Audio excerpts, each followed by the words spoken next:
আপনি সোশ্যাল মিডিয়ায় ফ্যাসিস্টের পক্ষে প্রস্তাব, আপনি সোশ্যাল মিডিয়ায় ফ্যাসিস্টের পক্ষে পলাতক ফ্যাসিস্ট আওয়ামী লীগের দল করতে আপনি সোশ্যাল মিডিয়ায়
কেউ কথা বলবে না, দ্বিমত থাকবে।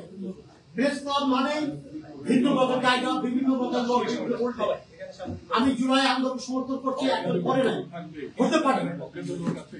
এবং সুলতান আপা আমার প্রেস ক্লাবের একজন সিনিয়র মেম্বার, তাকে অপমান করে কথা বলা এজ এ প্রেসিডেন্ট আমি বরদাস্ত করবো না। আপনি যত পাওয়ারফুল হন। আর একটা রিকোয়েস্ট, এখানে যদি কেউ সাংবাদিক ছাড়া কেউ থেকে থাকেন এবং কথা বলতে চান, হাম্বল রিকোয়েস্ট করছি আপনারা আপনি এখান থেকে বেরিয়ে যান। সেকেন্ড, ইয়েস দ্বিমত থাকবে, দোষী তো বিষয় কোন আন্দোলন অন্যতম সংগঠক তা নাকি পারে। সুলতান আপা একটি চেতনায় একটি মতামতকে ধারণ করে, সে বলতেই পারে। সে আমরা এখানে অভিনয় করছি, আমরা কি সহনশীলতা আমাদের নাই? আমরা কি 10টা পলিটিক্যাল পার্টির মতো? সুন্দর কথা বলবো। আমাদের অস্বীকার অনুষ্ঠান চালিয়ে যান, পরবর্তী আলোচনা প্লিজ ফিনিশ ইউর আমাকে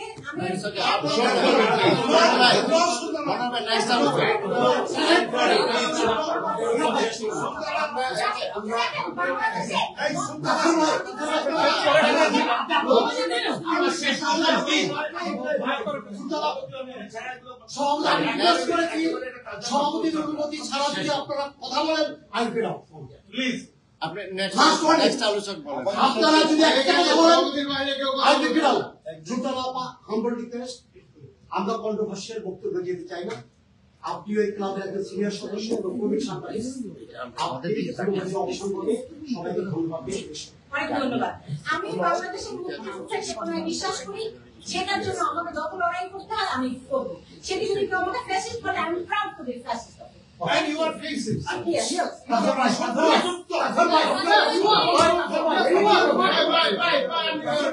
No.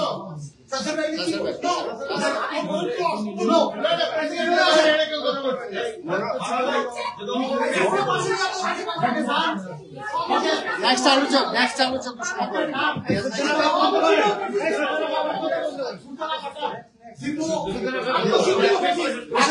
নেক্সট আলোচক ঘোষণা দেন,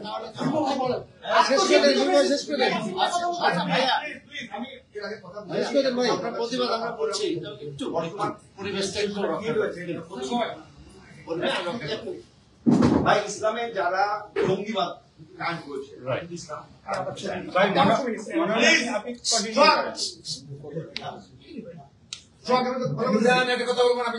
আচ্ছা, আমি আবার শুরু করলাম যে ইসলামে যারা জঙ্গিবাদ কায়েম করছে তারা আসলে ইসলামের পক্ষে শক্তি নয়। অনুরূপভাবে গেল 17 বছরে যারা মুক্তিযুদ্ধকে ইউজ করেছে তারা কেউ মুক্তিযুদ্ধের পক্ষে শক্তি নয়। তারা মুক্তিযুদ্ধকে শুধুমাত্র পোস্টার হিসেবে ব্যবহার করে, এটাকে ঢাল হিসেবে ব্যবহার করে বাংলাদেশে এমন কোনো অপকর্ম নাই যেটা করা হয় না। তখন আমাদের সাংবাদিকরা, আমি আবারও বলছি, আমাদের সাংবাদিকরা ওখানে মুজিব সদস্য উদযাপন করার নামে হাজার হাজার কোটি টাকা লুট করেছে। আপনি যদি একটা মানুষকে শ্রদ্ধাই করেন, তার ছবি কিভাবে বিক্রি করেন? আপনারা করেছেন, সাংবাদিকরা করেছে। এখন প্রশ্ন হলো, আপনাদেরকে যখন শেখ হাসিনা টাকা দিয়ে, পয়সা দিয়ে, ক্ষমতা দিয়ে ইনগেজ করে রেখেছে, আপনারা সারা রাতভর পার্টি করেছেন, এর মাঝখানে শেখ হাসিনা তার অপশাসনটা প্রতিষ্ঠা করেছে।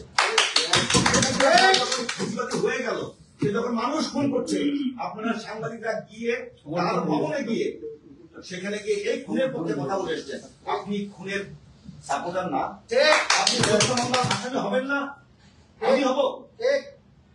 আপনি যখন এই ঘটনাকে সাপোর্ট করছেন, তাই নিজ জাতির উপরে, নিজ দেশের মানুষের উপরে, নিজের সন্তানের উপরে হেলিকপ্টার গানশিপ দিয়ে যখন গুলি করা হচ্ছে, তখন আপনার কোথায় ছিলেন? আপনার নৈতিকতা ছিল অনেক সময় কথা বলবার। যারা আজকে যারা যেখানে আছে, আমরা যারা বলছি, আমি আবারও বলছি, তাদের উপর অন্যায় হোক, অবিচার হোক, আমি চাই না। আমি ফিনিশ করতে যাচ্ছি, আমি শেষ আমি আবার বলছি যে আপনি আমাদের ইউনিভার্সিটি বর্বন, আপনি সাংবাদিকতা করেছেন, আপনাকে অনার রেখেই বলছি, আপনি এখন বলতে পারছেন, আপনাকে আমরা জড়িয়ে ধরে হাত করবো, আপনাকে আমরা চুমো দেবো, আর আপনি কথাগুলো বলেন। আপনার কথা বলে ভেন্টিলের সঙ্গে বাংলাদেশ সাহিত্যে থাকবে। বাট আবার বলছি, ওই যে মুক্তিযুদ্ধের চেতনা, যেটাকে ব্যবহার করে মানুষকে খুন করা হয়েছে, যেটাকে ব্যবহার করে অপশাসন প্রতিষ্ঠা করা হয়েছে, এটাকে আর প্রমোট করবেন না।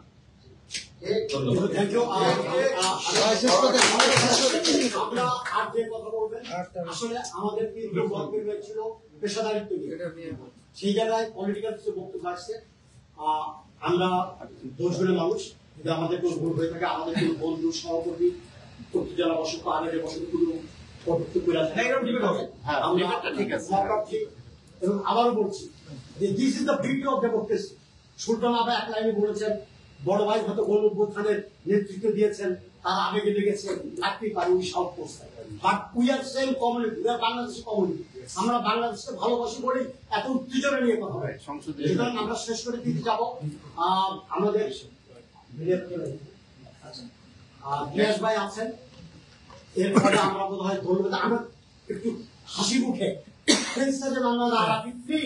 আমরা কিন্তু প্রেস দিতে কাজ করে, আমরা গেট টুগেদার করতে আসছি। It is not fight for political enmity. আমরা এনিমিটি না, আমরা আমাদের দ্বিমত থাকতে পারে, but we are not enemy. Mizan আমাদের এনিমি না, বা কেউ আমাদের এনিমি না, দিগ্বই আমাদের এনিমি না। সবাই আমরা কিন্তু একই কমিউনিটি, একই পেশা এবং পরবর্তী সহকর্মী। তো হাম্বল রিকোয়েস্ট থাকলো, আমরা হাসি মুখে, সবাই হাসছেন না কেন?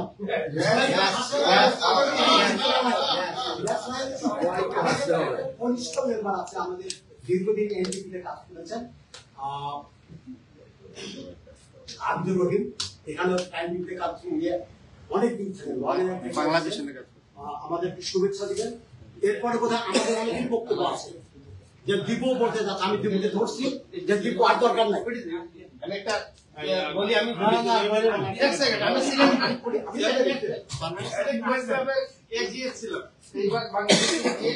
আমি 50,000 টাকা ঘোষণা করে আছি যে ইনভেস্টিগেশন জার্নালিজম করার জন্য, কারণ আমরা যারা প্রবাসী হয়ে গেছি, দেশে সাংবাদিকতা যে দুর্বিষহ জীবন আমরাও পার করে আসছি। আমি তো আমেরিকায় আসি, আমার টিকিটের টাকা ছিল না, আমার সম্বন্ধিত লোক এসে আমার টিকিট করে দিয়েছেন, কারণ সাংবাদিকতা এই ধরনের অবস্থা আমাদের তৈরি হলে এই সাংবাদিকতা আমি করি নাই যে সাংবাদিকতা আমার টিকিটের টাকা থাকবে।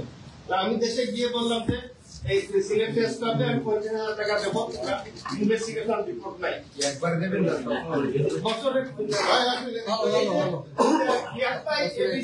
থেকে ওনারা 1 কোটি টাকা বাংলাদেশে দিচ্ছেন।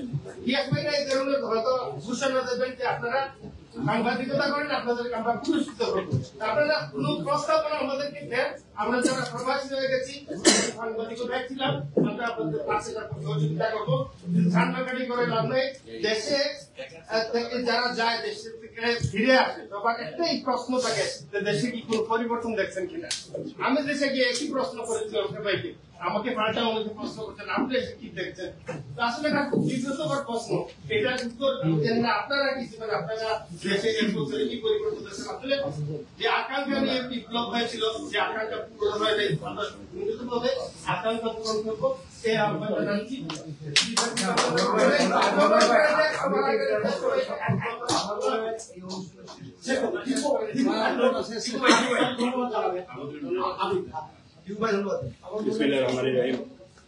সভাপতি এবং উপস্থিত ওনারা ঢাকা থেকে এসেছেন এবং আমার সহকর্মী আসলে ধন্যবাদ দেওয়ার জন্য ধন্যবাদ দেওয়া ছাড়া তেমন কিছু বলার নেই। যে উত্তেজনা তৈরি হয়েছিল সেটি মনোভাবে যেটি বলেছেন যে সেভাবে আমরা হাসি মুখে বিদায় সেখানে একটু হাসি মুখে বিদায় নেওয়ার জন্যই একটু অ্যাড করার বিষয় এক লাইন এটাই জনাব সুলতানুর রহমান যেটি বলেছেন, তিনি যখন এনডিবিতে কাজ করি সংশোধন করে দিয়েছি। আমি তখন ঢাকা বাংলা মিশনে কাজ করি, তার আগে দৈনিক ইনকিলাবে ছিলাম, তার আগে দৈনিক ইংলাতে কাজ করেছি। আর এখানে এসে আমি এখানকার এনডিবিতে কাজ করেছি এবং টাইমে কাজ করেছি। তো যে সময় এই কথাগুলো হচ্ছিল তখন এই যে আমাদের আরেকজন সিনিয়র সাংবাদিক রিমন ভাই বলছিলেন যে আমার বাড়িতে ডাকাতি হয়নি বলে দেশে ডাকাতি হচ্ছে না, ব্যাপারটা এরকম না। ঠিক আপনি যেটি বলেছেন হয়তো আপনি আপনারা বলছেন যে কাজ করেছেন, কাজ করতে পেরেছেন, আর যারা কাজ করতে পারেনি, যেমন ধরেন যে দেশ থেকে এত লক্ষ কোটি টাকা পাচার হয়েছে, আমি সত্য মিথ্যে গেলাম না।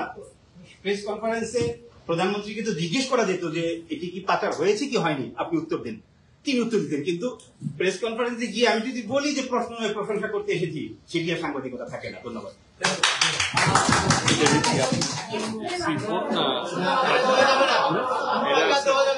আমাদের এখানে রিমন ভাই আছেন, আমাদের সিনিয়র মেম্বার, আমরা দুজন এরপর আমরা খেতে খেতে গল্প করবো, খেতে খেলে আমরা সবাই আমাদের সিনিয়র মেম্বার আমরা খাবার আমরা বলবো, কথা বলবো। এরপরে কি আছে বলবে, আমরা কথা বলবো। আমি কি এই যখন বঙ্গবন্ধু স্যাটেলাইট উদ্বোধন হয় আমি কি বেক্সিমকোর ভূমিকা নিয়ে প্রশ্ন তুলি নাই? আমি কি কোনো মন্ত্রীর অন্যায় নিয়ে প্রশ্ন করি নাই? আমি কি শেখ হাসিনা যখন এইখানে আসতেন আমি কি প্রশ্নটাকে করি নাই? আমি প্রথম জীবনে কেউ চ্যালেঞ্জ দিয়ে বললাম, কেউ আমাকে দেখাতে পারবে না যে আমি যদি বাবুর কাছে প্রশ্ন করেছি।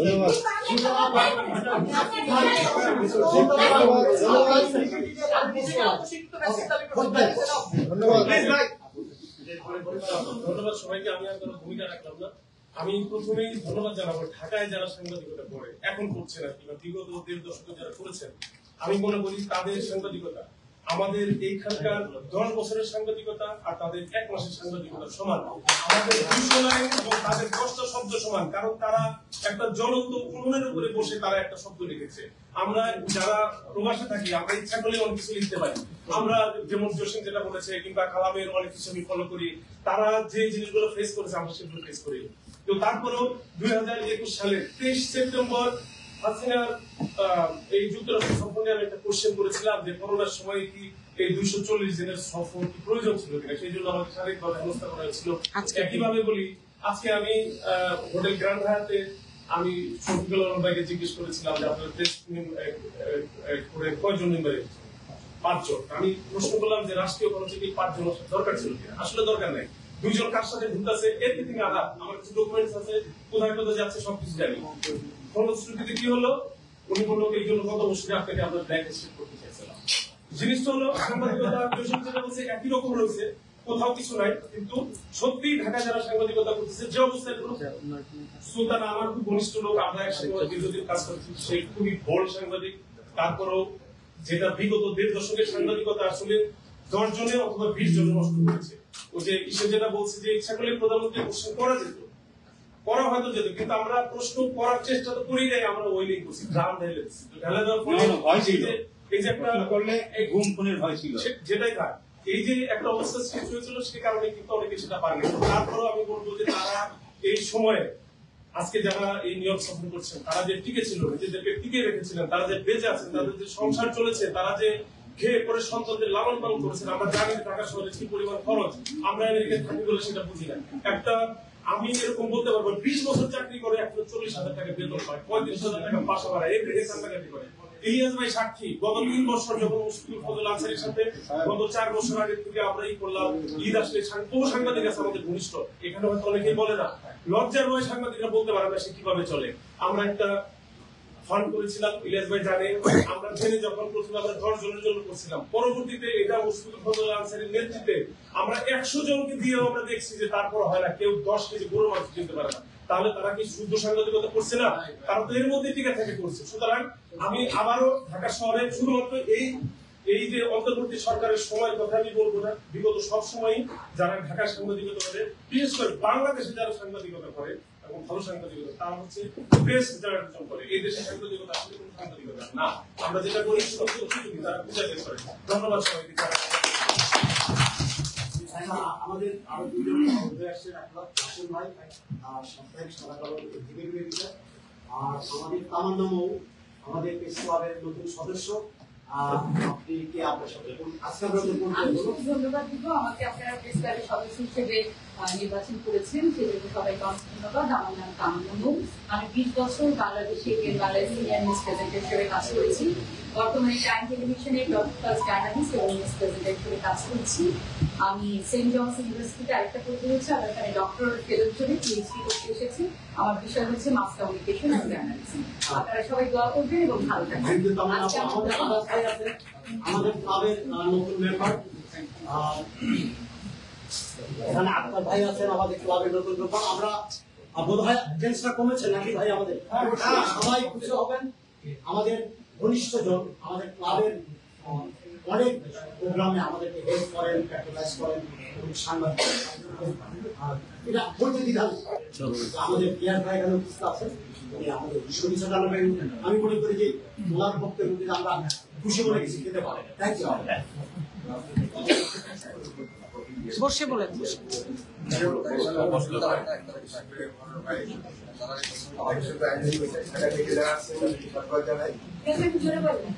ঢাকা থেকে যারা এসেছেন তাদের সাধুবাদ জানাচ্ছি। আসলে সাংবাদিকরা তো আমাদের দেশের দরকার, এটা তো আমরা ছোটকাল থেকে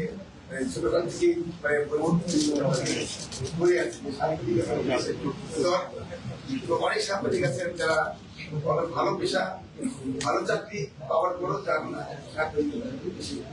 কম বেতনেও তারা থাকে। কিন্তু এটা হলো একটা মনের ব্যাপার, মানসিক। আমি শর্ট করবো, আমি লিখেছি সময় প্রেস ক্লাবে একটা ইনসিডেন্ট করেছিলেন ঘটনা। সেই ঘটনায় সমস্ত সাংবাদিক মানে এক হয়ে কিন্তু সিদ্ধান্ত দেওয়াটা মানে সরকারের সরকারের কাছে ঐক্যবদ্ধভাবে আন্দোলন করেছে। কিন্তু আমরা এই সময় দেখেছি যে সাগর হত্যা, সাগর নদীর ঘটনায় প্রথমে কিন্তু একটা আন্দোলন হলেও পরবর্তী কোনো আন্দোলন হলো না।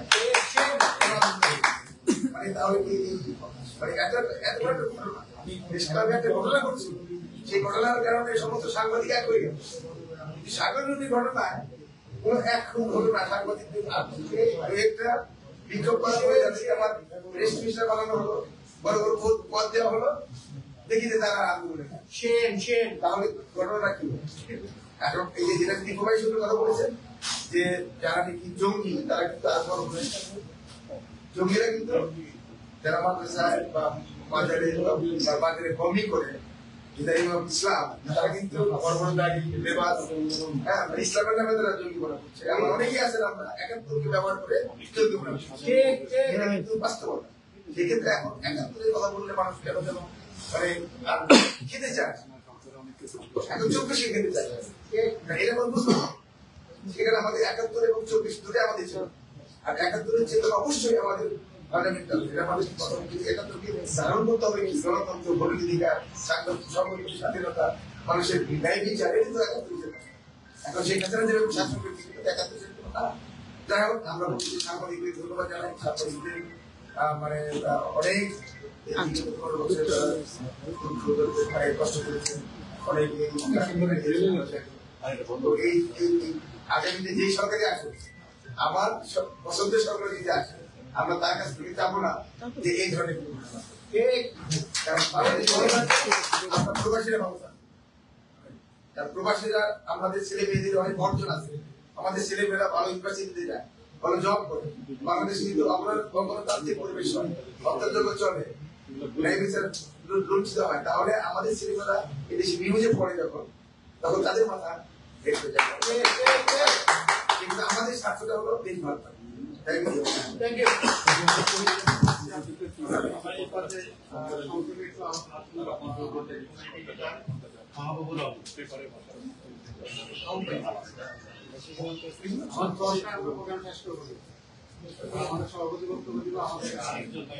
বাংলাদেশ প্রেস ক্লাবের সভাপতি এবং সেক্রেটারি সহ বিভিন্ন পর্যায়ের নেতৃবৃন্দ এবং বাংলাদেশ থেকে আগত সাংবাদিক ভাইরা, আসসালামু আলাইকুম। আমি আপনাদের সামনে কথাগুলো শুনতেছিলাম, বিভিন্ন পর্যায়ে বিভিন্ন দিক থেকে বিভিন্ন অ্যাঙ্গেলে কথা ছিল, কথাগুলো শুনলাম। আমি এখন আমি একটা দাওয়াত নিয়ে এসেছি আপনাদের।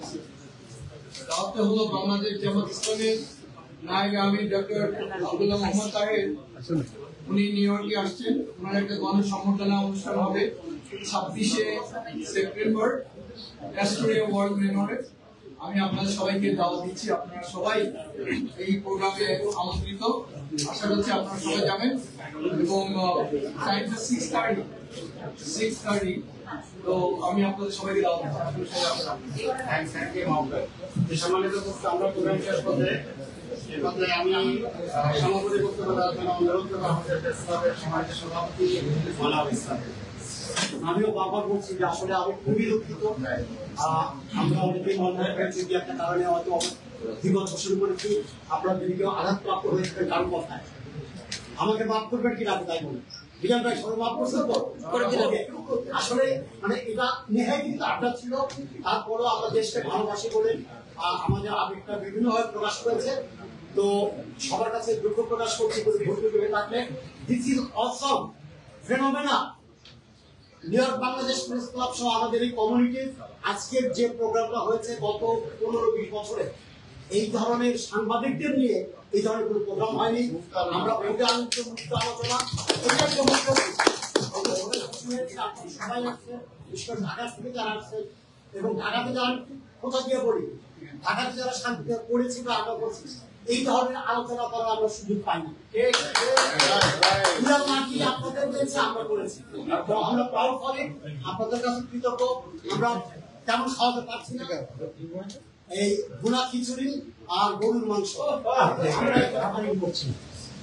এই কমিউনিটিতে বর্তমানে যে কোনো বিপদে আপদে কেউ মারা গেলে, কারোর জন্ম, কারো বিপদে পড়লে যে ব্যক্তিটা প্রথম যে ওয়ার্ডটি পান সে সামনে এবং উনি আমার দৌড়ান ওই মানুষটাকে হেল্প করার জন্য। আজকে আমাদের গর্ব উনি একজন একটি জনপ্রিয় পত্রিকার সম্পাদকও বটে, সাপ্তাহিক আজকাল ওনার সাথে আমরা কাজ করি। এবং এখানে যারা আছেন আমি আবারও বলছি যে বিশেষ করে আমি আরো আপ্লুত যে ঢাকার টিম মূল ধারা যেটা বলি আমরা মিডিয়ার সকল সাংবাদিকের সাথে আজকে আমরা বুঝতে পারছি। আমি সেই ঢাকা রিপোর্টার্স ইউনিটি যেটা অভিযুক্ত সাংবাদিকদের সংগঠন, সেই রিপোর্টার্স ইউনিটির প্রতিষ্ঠাতা সদস্য এবং 2000 সালে নির্বাচিত সাধারণ সম্পাদক ছিলাম। অনেকেই আমার সেই ক্লাবের সেই প্রতিষ্ঠানের এখানে মেম্বার। সবাইকে পেয়ে খুব ভালো লাগছে এবং আপনাদের নিয়ে বুঝতে পেরে আপনাদের কাছে কৃতজ্ঞ। আমরা এই কমিউনিটিতে আপনাদের অনেক প্রশ্ন থাকবে যে নিউ ইয়র্কে কোনো পত্রিকা পয়সা দিয়ে বিক্রি হয় না, বিনামূল্যে প্রচারিত হয়, প্রকাশিত হয়। এখানে কমিউনিটি কিভাবে ডেভেলপ করছে এবং মালিকরা কিভাবে এটা প্র্যাকটিস করছে এবং সাংবাদিকতার যে প্রতিকূল পরিবেশ এখানে এবং বাংলাদেশে এই নিয়ে যদি আমরা খোলামেলা করে কথা বলি এবং আমরা যারা আসে আগামীতে আসবেন যারা তাদেরকে আমরা এই প্রেস ক্লাবের পক্ষ থেকে আমরা সবসময় উদার হস্তে সহযোগিতার হাত দিয়ে তাদের পাশে দাঁড়াই এবং আমরা তাদের সহযোগিতা করার চেষ্টা করি। আপনাদের যদি বক্তব্য থাকলে জানার থাকলে এটা ওপেন হাউস, আসলে আমরা আনুষ্ঠানিক না, আমরা একটা আড্ডার মতো। এরপর আমরা কিছু খাওয়া দাওয়া করবো। দেখছে এটা কোনো আর কোনো বিষয় না। আর সবাই কাছের ভাই আছে, কাছের ভাই আজ থেকে 20 বছর আগে ইত্তেফাকের যুক্তরাষ্ট্র স্পেশাল করেসপন্ডেন্ট ছিলেন, আমাদেরকে আমার থেকে আমার আমি খুব আনন্দ আছি। আমার একটু জানার আগ্রহ কেমন রেখে আসলেন এই জন্মদিন।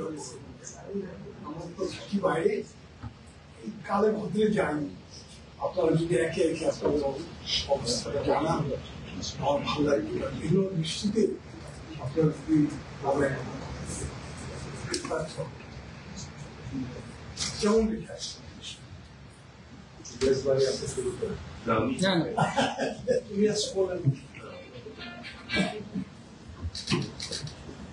তারপরে যাবো তোমার কাছে খুলনায় কেমন লেগেছে কাগজকে আমি করে দিতে পারি।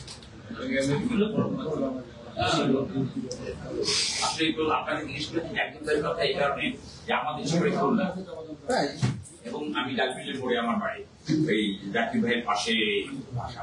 ওখানে আমি স্কুল থেকে পাস করছি, বিএল কলেজ থেকে পাস করছি। আমার বাসা দৌলতপুরে। আপনার বাসা এই জন্য জাকিরই ছোট টাকা আমরা এই হেজবাগ থেকে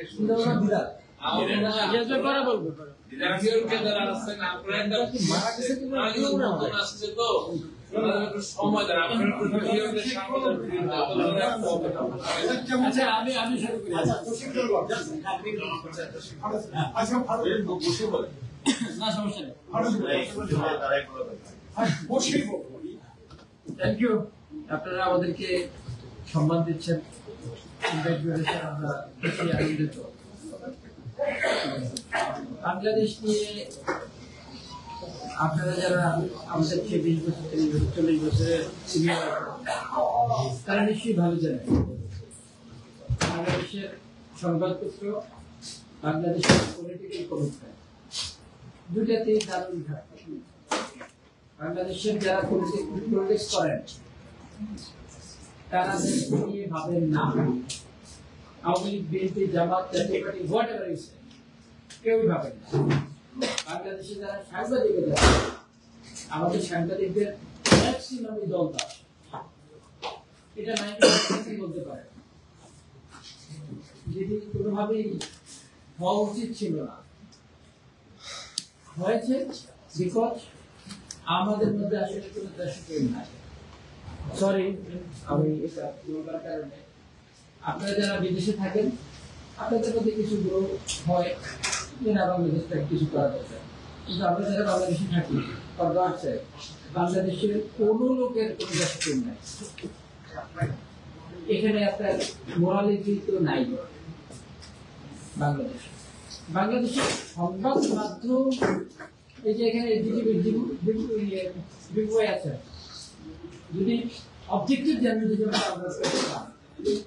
আমরা রিপোর্টটাকে রিপোর্ট হিসেবে দেখতে পলিটিক্যাল অ্যারেনার বাইরে গিয়ে, তাহলে হয়তো বাংলাদেশে আরো অনেক কিছু হইত। এখন আওয়ামী লীগের আমলে বাংলাদেশে যেভাবে সাংবাদিকতা হয়েছে, এই সাংবাদিকতা ছিলই না। এই সময় এসেও এখানে সিনিয়র সাংবাদিকরা আছে, আসলে আমরা কি সাংবাদিকতা করছি? আমার মনে হয় করছি না। আপনারা যে সাংবাদিকতা এক্সপেক্ট করেন, মুজিব মাসুদ ভাই আছেন, ভালো বলতে পারবেন। আপনারা যেই মানে অবজেক্টিভ জার্নালিজম বলেন বা ইম্পার্শিয়াল জার্নালিজম বলেন, সেটি কিন্তু আসলে আমরা করছি না। আমরা আওয়ামী লীগ চলে গেছে, এখন আমরা বিএনপি জামাতের প্লেয়ার হিসেবে এটার সংখ্যা খুব কম না, আমরা জবান দেওয়ার চেষ্টা করছি। অথচ আপনারা শিখিয়েছেন যে হোয়াটসঅ্যাপ জার্নালিজম, একেবারে জার্নালিস্টরা, আমি বলবো যে মসজিদের ইমাম, গির্জার যে পাদ্রী, তাদের মধ্যেই কিন্তু সাংবাদিকদের চরিত্র হওয়া উচিত ছিল। এই পয়েন্টটাতেই থাকার দরকার ছিল যে সবাই আমার কাছে আসবে, I will be the acceptable for everyone, true everyone, but আমরা সেটি পাচ্ছি না। আপনারা এই বিষয়টি, আপনারা যারা সিনিয়র আছেন, বাংলাদেশে যারা সিনিয়র আছেন, তাদের সাথে এগুলি যদি আপনারা করেসপন্ডেন্ট করেন, এবং বাংলাদেশে আপনারা জানেন যে সাংবাদিকতার এই পত্রিকার মালিক এবং সব হচ্ছে মানে করাপ্টেড, তারা জাস্ট এটাকে ব্যানগার্ড হিসাবে ব্যবহার করে পত্রিকাটিকে, একেবারে বেনিভোলেন্ট জায়গা থেকে শাহনওয়াজের মতো যে ঠিক আছে আমি এটাকে ছেড়ে দিলাম for welfare of the country, for welfare of the community, সেটি কিন্তু বাংলাদেশে খুব কম পত্রিকা আছে। ফলে আপনারা যদি এখান থেকে ধরেন আপনাদের তো স্কোপ আছে, আপনারা ইউএন এর আপনারা বিভিন্ন রাইটস অর্গানাইজেশনের মাধ্যমে বাংলাদেশি সাংবাদিকতাকে যদি আপনারা প্রেশারাইজ করতে পারেন, ইভেন আপনাকে যদি একটু ছোট করে বলি যে বাংলাদেশি সাংবাদিকদের স্যালারি স্কেলের পরিস্থিতি কি, বাংলাদেশের ডিএমপিতে লেখা থাকে 1.5 লক্ষ ছাপায়, আসলে ছাপায় 7,000। বাংলাদেশে খুব কম পত্রিকা আছে যেটি 20,000-এর বেশি ছাপায়, 20,000-এর বেশি ছাপায় এরকম পত্রিকা 2-1টার বেশি, এবং তারা হস্ত মজবুত নামক যেটি আছে সেটি বাস্তবায়ন করছেন বলে দেখান, কিন্তু 2-4টা পত্রিকা তারা কেউ নিয়ে করেন। এবং সাংবাদিকরা ফাইনালি ধরেন আমাকে যদি আপনি 30,000 টাকা বেতন দেন, আমি 35,000 টাকার বাসায় থাকি, বাড়তি টাকা কোথা থেকে? আমি দালাল হয়ে হয় দিয়েছি, নয় না মিলে যাবো মিলে জাতীয় উপাধি, অথবা আমি অন্য কোনো অ্যাঙ্গেল চেষ্টা করছি। প্রফেশনালিজমটাই জানি, আপনারা পারবেন সেটিকে সুন্দর করতে যদি আপনারা সেরকম চেষ্টা করেন। ধন্যবাদ।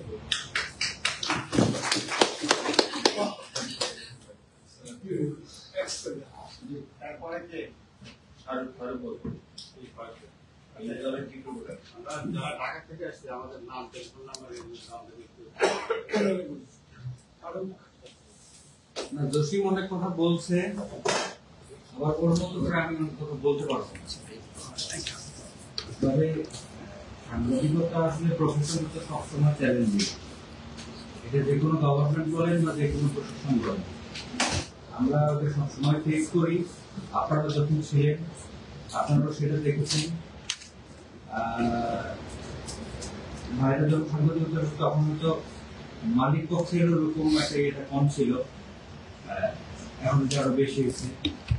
আমার মনে হয় যে বাংলাদেশের সাংবাদিকতা নিয়ে আমরা যেটা এক্সপেক্ট করি বা আমরা যেটা কল্পনা করি সেটা কখনোই হয়তো সামনে সম্ভব হবে না। সেটা এই প্রফেশনের নানান ডাইমেনশনের কারণেই, বা আমাদের সাংবাদিকদের মধ্যে বিভাজন বলি, বিভেদ বলি, নানান কারণে হিসাবে তো হবে না। তারপরে এর মধ্যে যতটুকু হচ্ছে বা অনেকে চেষ্টা করতেছে, আমি বিশ্বাস করি যে এর মধ্যে যদি ভালো কিছু সেই চেষ্টাটা সামাজিক এবং রাজনৈতিক প্রেক্ষাপট নিয়ে আমি প্রশ্নটা করেছিলাম, আমি তেমন গুরুত্ব দিই এই বিষয়টা আপনাদের অনেক সঙ্গে আলোচনা করবেন। আসলে সবাইকে অসংখ্য ধন্যবাদ। এই যে বিষয়টা শুরুতেই বলেছেন সূচনা ছাড়া বলি কেমন বাংলাদেশে এসছে, তো আমাদের সমস্যাটা একটা জায়গা আছে। আপনারা সবাই জানেন গোপাল কৃষ্ণ গোখলে কংগ্রেসের সেক্রেটারি ছিলেন, তো একবার ব্রিটেনের প্রিন্স এসছে, তোমরা স্বাধীনতা চাও কি? স্বাধীনতা কি দরকার? তোমাদের ভারতের সরকার ব্যবস্থা ছিল না, তোমাদের এখানে যোগাযোগের জন্য ট্রেন ছিল না, সবকিছু আমরা করছি, তোমরা স্বাধীনতা নিয়ে কি করছো? তখন গোপাল কৃষ্ণ গোখলে বলেছিল যে আমরা নিজেদেরকে নিজেরা শাসন করতে চাই, আমরা নিজেদের কথা নিজেরা বলতে চাই। তো কেমন বাংলাদেশ রেখে আছে? আমরা দীর্ঘদিন আমাদের বাংলাদেশ আমরা পরিচালনা করি, এখন আমাদের বাংলাদেশ আমরা পরিচালনা করি। সমস্যা অনেক আছে, এখানে অনেক দুর্বলতা আছে। বাঙালিদের একটা সবচেয়ে বড় সংকট হলে আপনার হয়তো অস্বীকার করবেন, মনে করবেন যে এটা খুব বেশি যৌক্তিক। বাঙালির মধ্যে খুব বেশি বীর জন্মায় না, জন্ম কোথাও গিয়ে কোরআন নিয়ে গিয়ে সৈন্য নিয়ে গিয়ে কোথাও একটা সাম্রাজ্য স্থাপন করবো, কোথাও গিয়ে 5 কাঠা জমি দখল করবো, এরকম কেউ কাউকে পাওয়া যায় না। 1000 বছরের ইতিহাসে আমি পাইনি, আপনারা পাইলে খেতে পারেন। তো সেই ক্ষেত্রে আপনারা যারা নিউ ইয়র্কে এসে বিশ্বের বিভিন্ন জায়গায় গিয়ে আপনারা কিন্তু এক প্রকার সাম্রাজ্য স্থাপন করেছেন, সেজন্য আপনারা একজন গুরুত্ব। তো আমাদের বাঙালিদের মধ্যে এই সংকটটা আছে যে আমরা এখন পর্যন্ত শাসক হিসাবে, প্রশাসক হিসেবে খুব স্ট্রং পজিশনে যেতে পারিনি। বিগত আমাদের জেনেটিক্যালি এটা গড়ে ওঠেনি এখন পর্যন্ত। স্বাধীনতার পর থেকে বাংলাদেশের কোন প্রতিষ্ঠান এখন পর্যন্ত আমরা পরিচালনা করছি না। গোপনে বিভিন্ন দেশের গোয়েন্দা সংস্থাগুলো বিভিন্ন ভাবে এগুলোকে এমন ভাবে ক্যাপচার করে রেখেছে, আপনার আমার ইচ্ছার কোনো দাম এখানে না। তো সেই জায়গা থেকে বলবো যে বাংলাদেশ এমন একটা ট্রাকে এসছে অনেক বছর পরে, যে বাংলাদেশ চেষ্টা করছে তার নিজেকে নিজেরা পরিচালনা করবে। তো সেই জায়গাতে আমার কাছে মনে হয় আপনার প্রত্যেকেই কাজ করি, এটা সফলতা হওয়া সম্ভব। এখন জসিম যে কথাটা বলবো, জসিম সাংবাদিক, একটা বিষয় কি মানে রাজনৈতিক আদর্শ এটা খারাপ মনে করি। কারণ সব জায়গায় বলে কি যে সাংবাদিকরা কেন দলদাস হবে। আমি বিশ্বাস করি সাংবাদিক দলদাস করাই উচিত। কারণ একজন উকিল যদি বিএনপি, আওয়ামী লীগ, জামাত, জাতীয় পার্টি করতে পারে, একজন ডাক্তার যদি করতে পারে, একজন সাংবাদিক কেন করতে পারে? তো আমি রাজনীতি করলে কি সূর্য প্রতিনিধি করবে বলবো? তো সত্য তো সত্যি, আমার একটা রাজনৈতিক বিশ্বাস থাকতেই পারে। তো সাংবাদিকরা রাজনৈতিক বিশ্বাসে বিশ্বাসী হলে ওই সাংবাদিক অসাংবাদিক হয়ে যায়, আমি এটা বিশ্বাস করি না। আমাদের বিশ্বাস করতে হবে যে আমাদের যে মানুষগুলো বাংলাদেশের জন্য পরিশ্রম করে, রাষ্ট্রীয় প্রতিষ্ঠান যেন তাদেরকে সাপোর্ট দেয়, রাষ্ট্রীয় প্রতিষ্ঠান যাদেরকে ইয়ে না করে, নির্যাতন না করে। কারণ আপনি আমেরিকা আসবেন বা আমাদের যে লোকগুলো রেমিটেন্স পাঠায় বিভিন্ন দেশের বাইরে যায়, তাই খেয়াল করবেন যে ওই ছেলেটা মানে কি পরিমাণ কষ্ট করে, মানে এখান থেকে আগে যেমন ব্রিটেন থেকে বা দেশ থেকে মানুষ যখন কষ্ট করে কাঠের নৌকাতে বাংলায় যেত, এখন আমাদের মানুষগুলো এর চেয়ে বেশি কষ্ট করে আসতে হবে। তার পাসপোর্ট হওয়া থেকে শুরু করে, মানে ভিসা হওয়া থেকে শুরু করে এয়ারপোর্ট পাস হওয়া পর্যন্ত কোনো সহযোগিতা করে না, উল্টো তার কাছ থেকে আরো ট্যাক্স বলতে নেগেটিভলি বললাম, ট্যাক্স বলতে ঘুষ খান। এই জায়গাগুলোতে আমাদের সাংবাদিকদের কাজ করার জায়গা আছে। যদি বাংলাদেশটাকে বাংলাদেশের মতো রাষ্ট্র হিসেবে পরিচালনা করতে চাই, তো আমি ভাই যেটা বলছি, আমি শেষ কথা বলবো, এখন বাংলাদেশ রাইটটাকে ফেরত আসার চেষ্টা করছে। ইনশাল্লাহ আমরা যদি কাজ করি রাইটটাকে ফেরত আসবে। সবাই পরে যারা আছে তারা একটু পরিচয় দিন। আমি দীর্ঘ টিপিএন এ কাজ করি, টিপিএন এর আমি মৃদুল ইসলাম, আমি বাংলা এডিশনে কাজ করছি বিশেষ প্রতিনিধি হিসেবে বাংলাদেশে এভারগ্রিন কভারেজের জন্য আসছি। সাথে সাথে নিউ ইয়র্ক থেকে প্রকাশিত যে উইকলি ইনকিলাব, এটারও আমি বাংলাদেশের স্টেশন ইনচার্জ হিসেবে আছি। আমি মোহাম্মদ জহিরুল হক বশির, আমি টেলিভিশনে আমি সিনিয়র রিপোর্টার।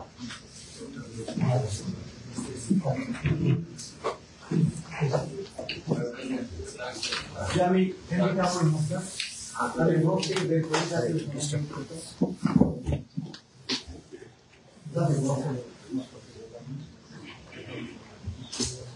আমরা আবার চলে যাই।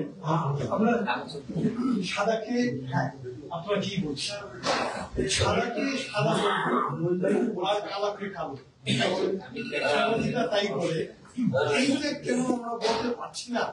বলতে ইতস্তত করছি আর দ্বিধাদ্বন্দ্বে ভুগছি। ধন্যবাদ। আমি একটু আমার বড় ভাই কথাই আমরা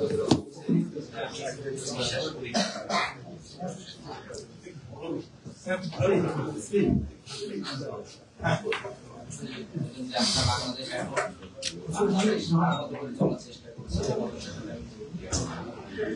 কারণ বাংলাদেশ কখনোই এই সৃষ্টির ৫৩ বছরে একটা নিজের নষ্ট করতে পারি নাই। এখনো হয়তো সেটাই আছে। আমরা যারা পররাষ্ট্র নীতি নিয়ে কাজ করি তারা আসলে জানি যে আসলে আমার কাছ থেকে এগুলো জানার সুযোগ থাকে যে ওই বিশ্বের সাথে বাংলাদেশের সম্পর্ক কি হবে, কোন দেশের সাথে বাংলাদেশের কি সম্পর্ক হবে, কোন দেশের প্রতি আমরা বেশি জোর দিই। এই সুযোগটা আমরা করে দিই, রাজনীতিবিদরা যারা দেশ পরিচালনা করে তারা এই সুযোগটা করে দেয়। তো সেই জায়গা থেকে এখনো হয়তো কে আছে, এটা থাকবে।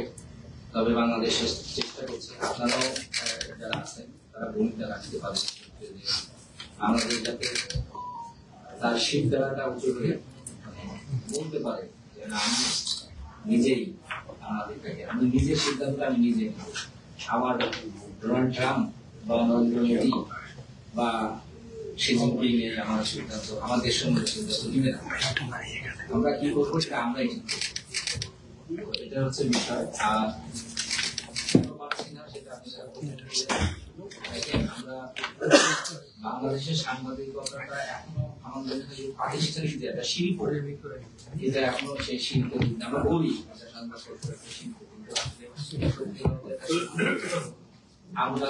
আমাদেরকে যারা পরিচালনা করে যেসব প্রতিষ্ঠান, তাদের সাথে আমি করে বলতে পারি, আমি যদি যুগান্তরের কাছে আমি ধারণা করতে, এটা বাস্তবতা।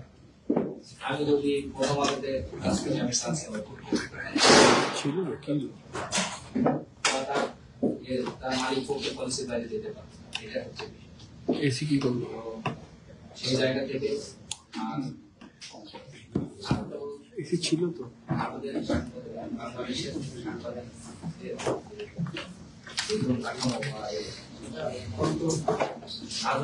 যার কারণে এই যে বিভিন্ন ধরনের এর মধ্যে চালানোর জন্য আমরা জড়িয়ে পড়লাম, এটাও একটি অন্যতম কারণ।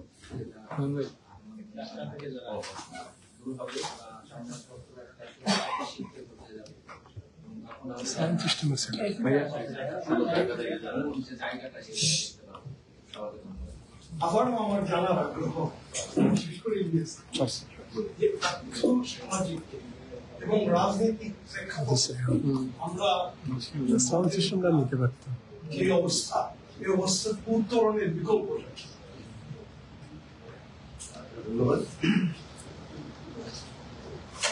একটু আগে বিপুল বলছে যে সরকার চেষ্টা করছে, কারণ আপনারা জানেন যে গত 15.5 বছরে এমন একটি দুর্নীতি শাসন ছিল, সব প্রতিষ্ঠানগুলো ধ্বংস হয়ে গিয়েছে।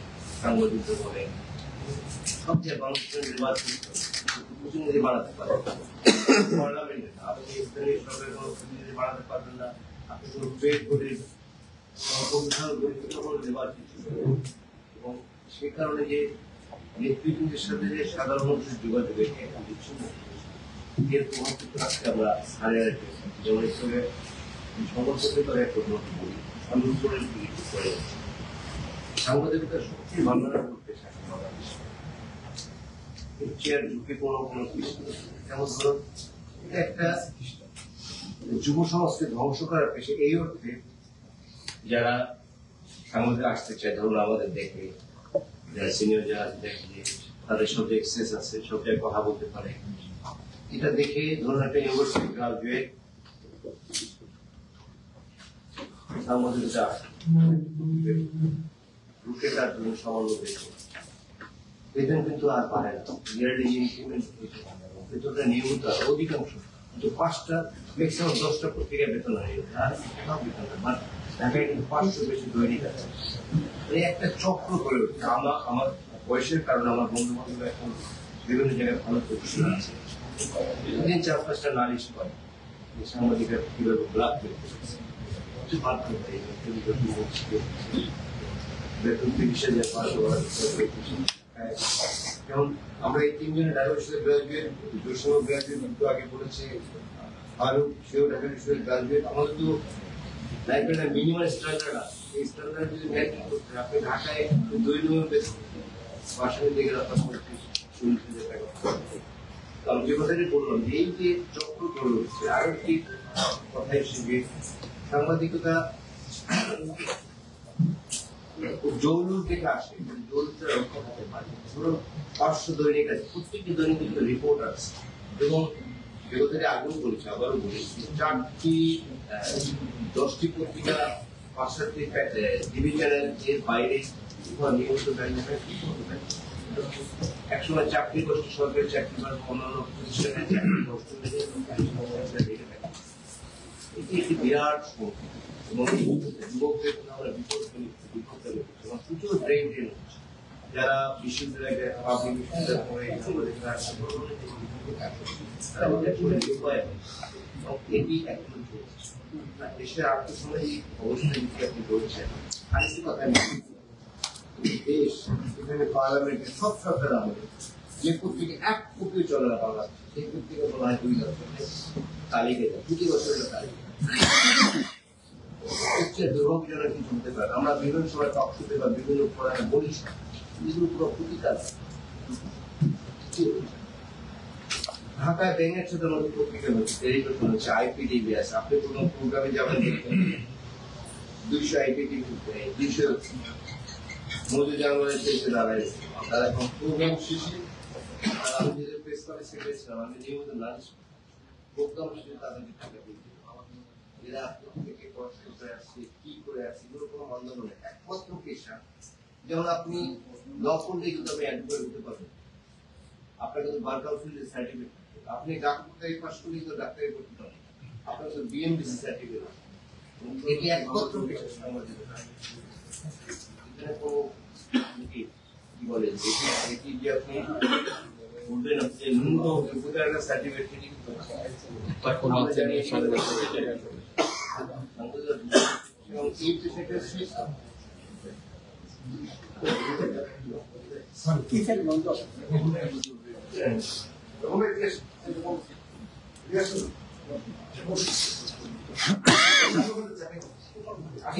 যেটা বলছি সংকটে জর্জরিত এত সম্পদ কোনকে যে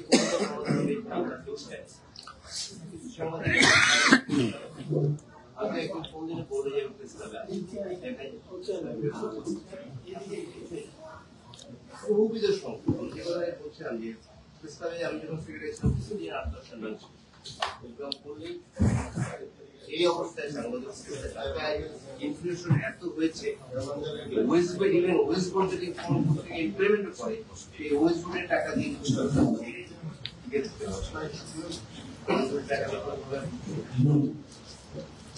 অন্যান্য পেশায় প্রতি বছর ধরুন মার্কেটিং প্রতি বছর এই একমাত্র পেশা সাংবাদিক চাকরির আগে চাকরি আছে কিনা বলতে পারবেন না, আগে আগামী মাসে বেতন পাবে কিনা এই অবস্থায় এই জন্য আমরা বলি যে পেশা সবচেয়ে বন্ধুত্বের সাংবাদিকতা করে ভাবে স্বাভাবিকভাবে জীবনযাপন করা আমাদের সবচেয়ে বড় কঠিন কাজ। শরীর অবস্থাটা বেড়েছে। আপনি জানেন যে গত সরকার আমাদের রিজার্ভ একদম $20 বিলিয়ন নেমে গিয়েছে,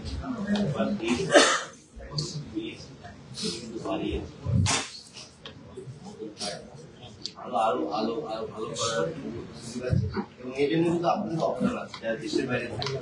আমাদের মোর দেন 1 crore people বিভিন্ন দেশ তাদের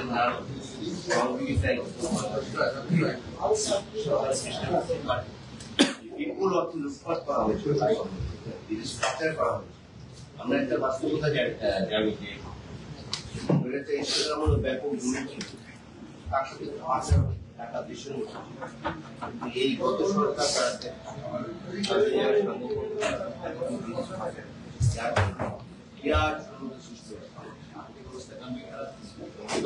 ইনফ্লেশন এত হয়েছে যে সাধারণ বাজারে যেতে ভয় পায়, বাজারে আগুন লেগেছে, কোনো সমাধান হচ্ছে না। যদিও ফার্স্ট টাইম রমজানে এবছর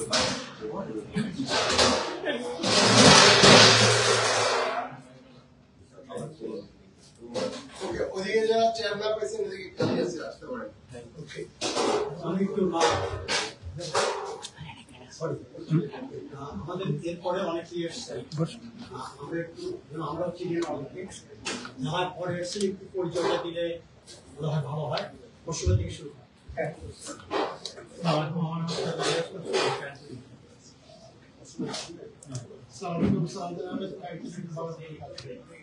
আমি আনিসুর রহমান, বাংলাদেশ প্রতিদিনের কাজ করি। আমি বাংলাদেশ প্রেস ক্লাবের প্রচার সম্পাদক।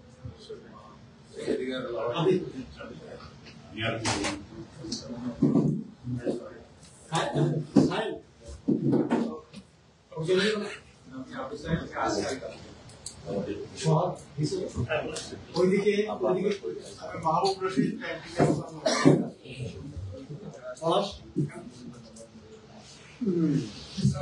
আমি বেশিরভাগ আসছি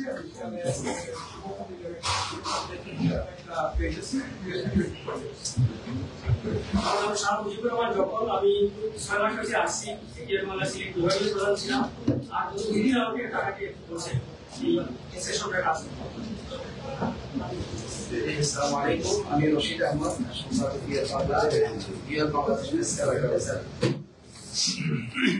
আমার নাম মঞ্জুরুল হক, আমি নির্বাহী সম্পাদক প্রথম আলো উত্তরাঞ্চল। আসসালামু আলাইকুম, আমি জামিল আনসারী, নির্বাহী সম্পাদক বাংলা। আসসালামু আলাইকুম, ফার্স্ট ক্লাস এডিটর।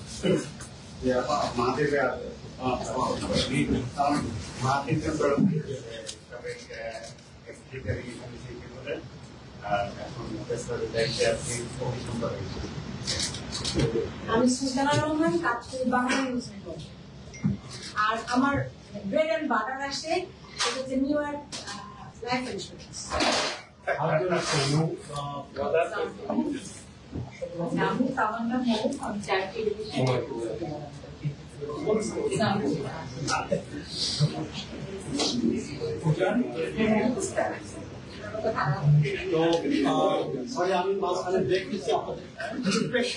আমি মল্লিকা মুনা, মাই ইউএস করেসপন্ডেন্ট। শুদ্ধতা বজায় রাখার যেটা এটা আমরা কি করে আমরা বাংলাদেশের সাংবাদিকদের শেষ করে নাই।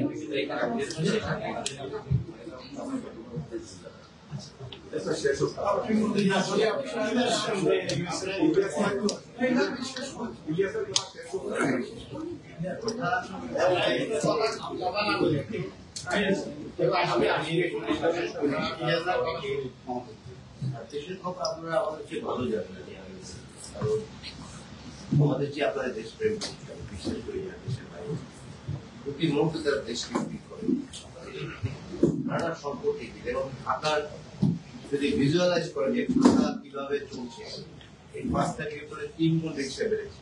প্রত্যেকটা গলি দেশে যাচ্ছে, কোনো মানুষ চলার ফুটপাতে চলার সুযোগ নেই। একটি নগরীতে, আধুনিক নগরীতে 25% রাস্তা, ঢাকায় আছে 7%, তাও 5 বছর আগে হিসাব। এই 7% 2-3% একেবারে পিছিয়ে অবস্থা। এই অবস্থায় দেশ চলছে, সরকার ট্রাই করছে। এত ছোট্ট একটি আরেকটি ক্রিকেট দিয়ে ঢাকা বাংলাদেশের স্থলভাগ হচ্ছে পৃথিবী 1000 ভাগের 1 ভাগ, আর ঢাকার মানুষ বাংলাদেশের মানুষ আছে পৃথিবীর যত মানুষ আছে তার 27 ভাগ মানুষ বাংলাদেশে, 1000 ভাগের 27 ভাগ। এটি একটি অসহজ এবং অযোগ্য নগর আমাদের থাকতে হচ্ছে দেশকে মনে রাখা, দেশকে ভালোবাসা। এই যে আজকে যে অনুষ্ঠানটি হচ্ছে সেটি কিন্তু দেশের ভালো মেলবন্ধ যাতে আমাদের সেটি অব্যাহত আমরা আশা করি, এবং দেশটি যাতে একটু আগে যখন বলছি যে আমাদের রাজনীতিবিদ, আমাদের আমরা অনেকাংশই কারণ দেখবেন যে রাজনীতিবিদের প্রত্যেকটি সন্তানকে বিদেশ পড়তে নিজের দেশে ইউনিভার্সিটি ভালো করতে চায়, মেডিকেল কলেজে ভালো করতে চায়, চিকিৎসা দেশের বাইরে সবাই যা ন্যূনতম সমস্যা এই অবস্থায় দেশ চলছে। আমরা আশাবাদী যে এই জেনারেশন আপনারা জানেন যে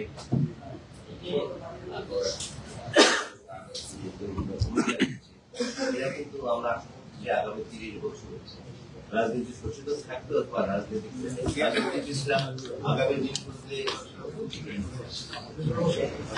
আগামী দিনগুলোতে যা ইচ্ছে তাই করবে আমরা আশা নিয়ে পাবো।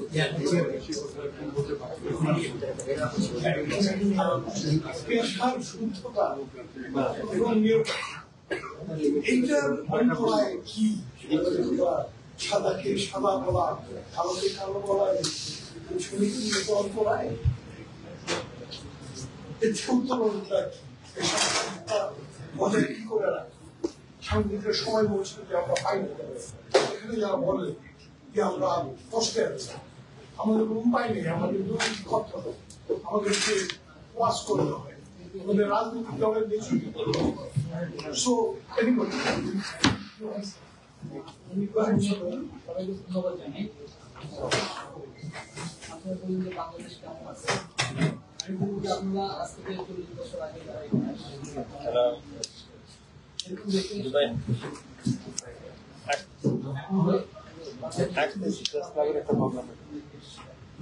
আমি সেটা দেখেছি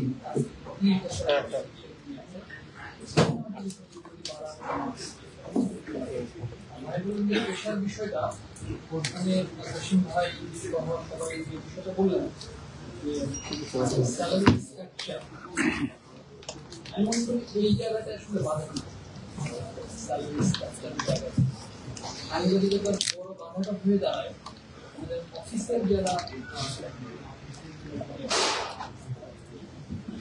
বড় পর্যায়ে আমরা যারা মাঠে কাজ করি তারা সবাই স্যালারি কম পাই বেশি পাই বা হতেই পাই আমাদের সামাজিক মর্যাদা বা সামাজিক অবস্থা হয়তো কারো ভালো কারো খারাপ মাঠ পর্যায়ে যারা কাজ করে বেশিরভাগ ক্ষেত্রে 50% সাংবাদিকতা তারা করতে পারে কিন্তু অফিস পর্যন্ত আসার পর এদিকে আমি বলবো না যে এখানে খুব বেশি মানুষের স্বার্থের জন্য এই বিষয়টা হচ্ছে হাতে গোনায় কিছু মানুষের স্বার্থ সেটা হতে পারে দল ভিত্তিক সেটা হতে পারে নিজ ভিত্তিক সেটা হতে পারে ব্যক্তি স্বার্থ এই জায়গাটায় আমরা পরিবর্তনটা না আনতে পারি বা এই জায়গাটায় যদি পরিবর্তনটা না আসে তাহলে আপনি যতটা স্ট্রাকচার বাড়ান আমাদের যতটা ফ্যাসিলিটি দেন যতটা সুবিধা দেন সেগুলো সাংবাদিক তখন এরকমই ছিল তখন এর ক্ষেত্রে কিন্তু বেশি ছিল না কিন্তু তখন মানুষ সাংবাদিক করে ওই জায়গা থেকে নিজে মনে করতে আমি আসলে পেশা করতে আমি চাকরি করছি আপনারা যারা 30 বছর 40 বছর ধরে কাজ করছেন আপনারা কখনো চাকরি মনে করেন যারা আরো বেশি সিনিয়র ছিলেন তারা আসলে কখনো চাকরি মনে করেন কিন্তু এখন কিন্তু চাকরি হয়ে গেছে চাকরি হলে আপনার সাংবাদিকতা করতে হবে তাই না তো ওই জায়গাটা পরিবর্তন আনা দরকার সেক্ষেত্রে পাশাপাশি যে ইতিহাস ভাই যেটা বলুন যে এখন এই জায়গাটা মনে হয় যে আমি এখানে থাকেন কিন্তু হয়তো নানাভাবে করতে পারেন সেই জায়গাটায় আপনারা যারা বড় বা সিনিয়র এখন আছেন মাঠে কাজ করছেন ওই জায়গাটা এখন আপনাদের একটু নজরদারিটা বাড়ানো দরকার খুব বেশি হয় আর একটা বিষয় যে সমাধান হতে পারে যদি আমাদের পত্রিকা বের হয় 20,000 কিন্তু সেটাকে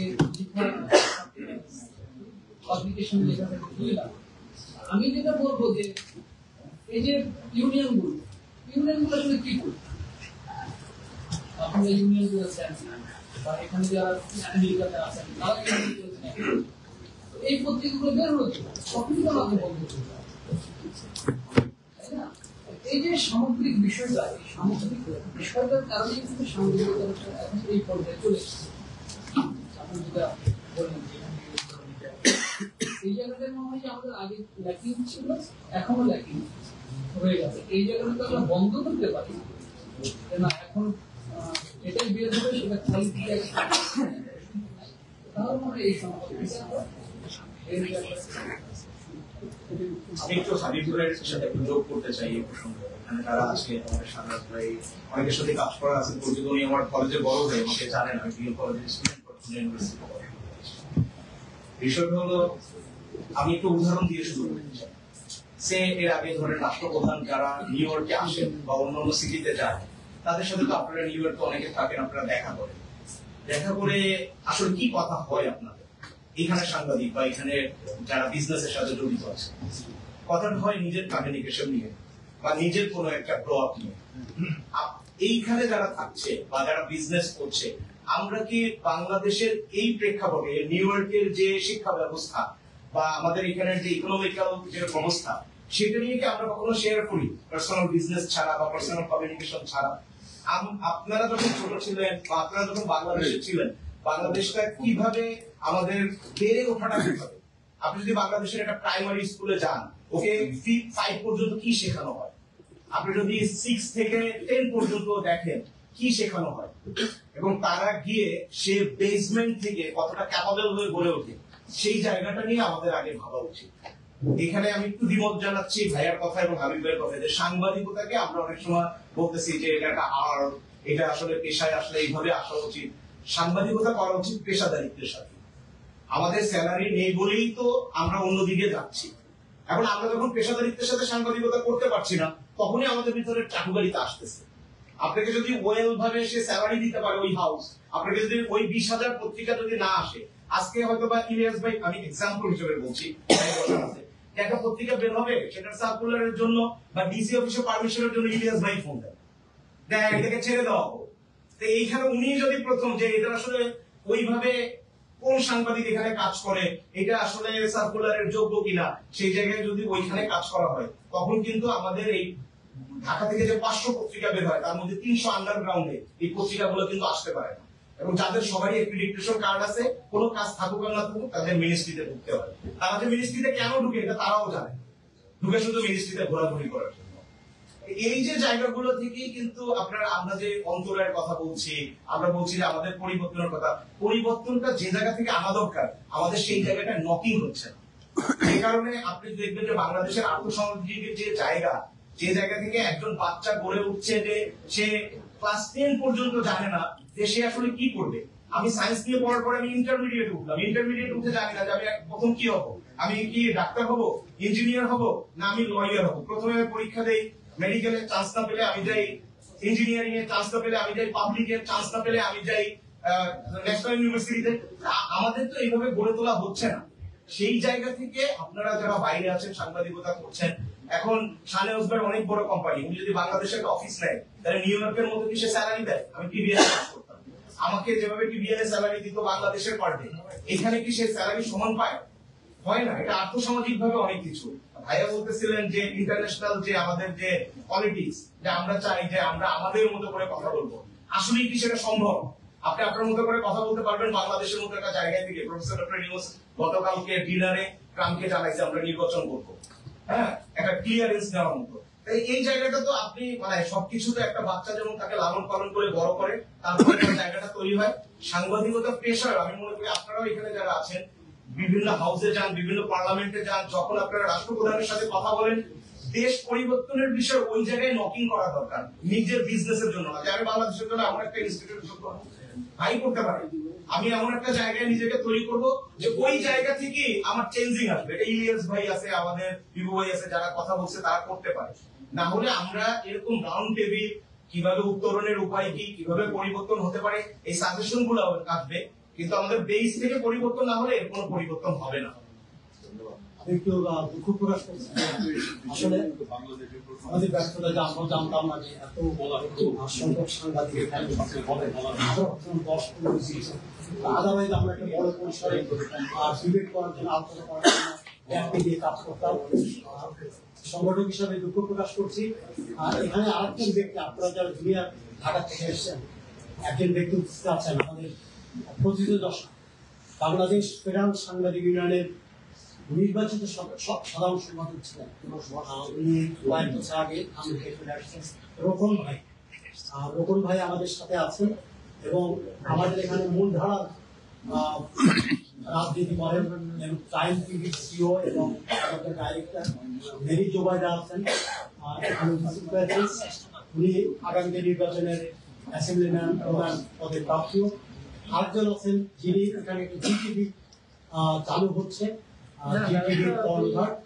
এবং কমিউনিটি অ্যাক্টিভিস্ট, মূলধারা রাজনীতিক আমাদের গিয়াস ভাই, জেবিপি এর প্রেসিডেন্ট গিয়াস ভাই আছেন। আমরা এরপরে আমরা ডিনারে যাবো। আসলে আমি বলছিলাম যে আমরা খাওয়া দাওয়া করবো এবং গল্প করবো। জ্ঞান গর্ভ আলোচনা আসলে দীর্ঘ সময় আমরা করতে পারতাম করি।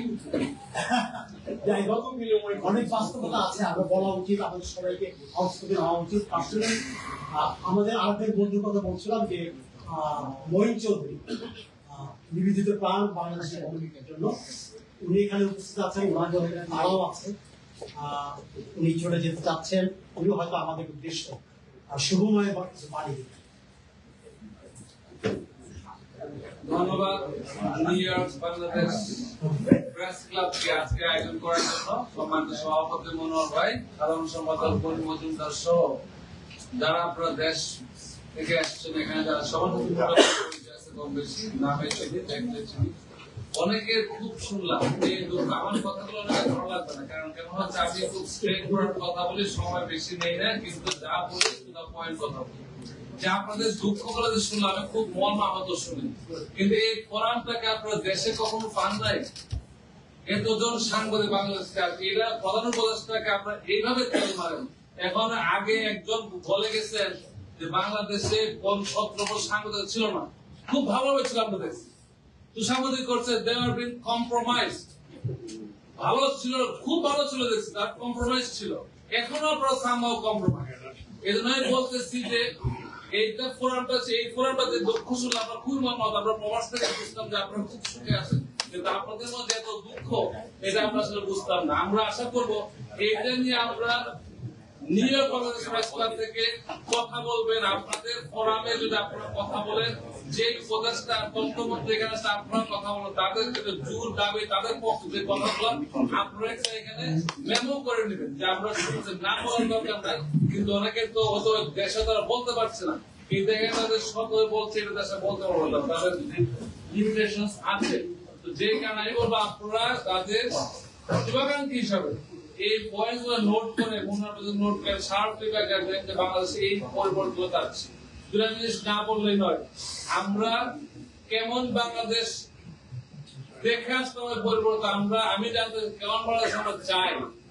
আমরা চাই বাংলাদেশ দুর্নীতি মুক্ত, ঘুষ মুক্ত হোক, সে বাংলাদেশ যে কোনো হোক না কেন। আমরা চাই বাংলাদেশ আইন শাসন চাই, মব জাস্টিস চাই না। আমরা চাই প্রবাসীরা দেশে গেলে যেন নিরাপদ থাকতে পারে। আপনারা একটা দিন ছোড়ার কারণে দেখছেন একজন অ্যারেস্ট হয়ে গেল, কিন্তু বাংলাদেশের প্রেক্ষাপটে চিন্তা করেন, যদি একজন প্রবাসীকে দিন ছোড়া, তাকে ওইভাবে অ্যারেস্ট করবে? করবে না। তারপরে যে প্রিভিলেজটা, আবার যে সুযোগটা এখানে পান, এই সুযোগটা আমরা বাংলাদেশে কিন্তু চাই। আমি ইমিগ্রেন্টস ইন্টারন্যাশনাল চেয়ারপারসন হিসেবে ইমিগ্রেন্টস এ কাজ করি। I am the first Bangladeshi American attorney at law to be admitted in the United States Supreme Court bar who is experienced in criminal defense for an immigration matter. I try to help the community to my best of my ability. So যে কারণে এখানে আপনারা যদি information journalism না করেন, কেউ আপনার গুরুত্ব দেবে না। এখন বর্তমান সোশ্যাল মিডিয়ার যুগে যে দেখা যাচ্ছে, অনেকগুলো পত্রিকা আছে, টিভি আছে, নবরী খেয়ে আছে আপনি কোন টিভি থেকে আসছে, কারণ অনেকের পার্সোনাল ফেসবুক তার থেকে পার্সোনাল সোশ্যাল মিডিয়া তার থেকে বেশি অ্যাক্টিভ। তো মানুষ ওইটাই খুঁজে কাকে বেশি রিচ করা যাবে। সেই ক্ষেত্রে আপনারা যদি ইনভেস্টিগেটিভ জার্নালিজম, ইনফরমেটিভ জার্নালিজম দিতে পারেন, then it will be working for you. কারণ নাহলে আপনাদের গুরুত্বটা কমে যাচ্ছে। কেন 500 পত্রিকা কেন হয় বাংলাদেশে? যদি না চলে, তার দায়িত্ব আপনাদের না। কে সংবাদপত্র বের করল, তার দায়িত্ব না। মিডিয়ার যে তথ্য মন্ত্রণালয়ের দায়িত্ব মনিটর করা, আসলে পাবলিশ হচ্ছে কি হচ্ছে না, এই কথাটা আপনারা বলতে পারেন। তথ্য মন্ত্রণালয় যদি সে ব্যর্থ অথবা বলবো এই কারণে যে হোক না কেন, যদি সে 500 মিডিয়াকে কন্ট্রোল করতে না পারে, সে খবর না থাকে কোন মিডিয়া চলছে না থাকে, কার দিচ্ছে। হ্যাঁ, টেম্পোরারি বেসিসে 1 মাসে দিল, 1 বছর দিল, একটা সার্টিফিকেট থেকে যোগ্যতা অর্জন করতে হবে। না করলে যেই খাও না কেন, যে দেশের সরকার, যে দলের তাকে প্রশংসা করতে পারে। এই সাহস রাখেন। আমরা প্রবাসে থাকি, আমরা কাউকে ভয় পাই না। আমরা দেশে কন্ট্রিবিউট করতে চাই to the best of our ability. আমাদের জ্ঞান, মেধা, প্রজ্ঞা, যোগ্যতা, অভিজ্ঞতা, টাকা পয়সা, যেখানে প্রত্যেকটা যারা দেশে যারা এখানে আছে বাংলাদেশে, সবাই দেশে কম বেশি কন্ট্রিবিউট করে। একটা লোক কখনো 10 টাকা ফ্যামিলি আমরা পাই। যে কোনো হাতানো যে কোনো তো একজনের ইনকামে 10 টাকা হলে দেশে পাবে, কিন্তু আমাদের কন্ট্রিবিউশনটা সরকার ওইভাবে রিকগনিশন পাচ্ছে না। আপনাদের মাধ্যমে অনুরোধ করবো, আপনার কথাগুলো বাংলাদেশ সরকারকে তুলে ধরবেন এবং যদি সমস্যায় আমরা আপনার পাশে আছি, আইনি ব্যাখ্যা দেব, আর আপনাদের সহযোগিতার জন্য সব সময় থাকবে। সবাইকে অসংখ্য ধন্যবাদ। আমার কথা একটু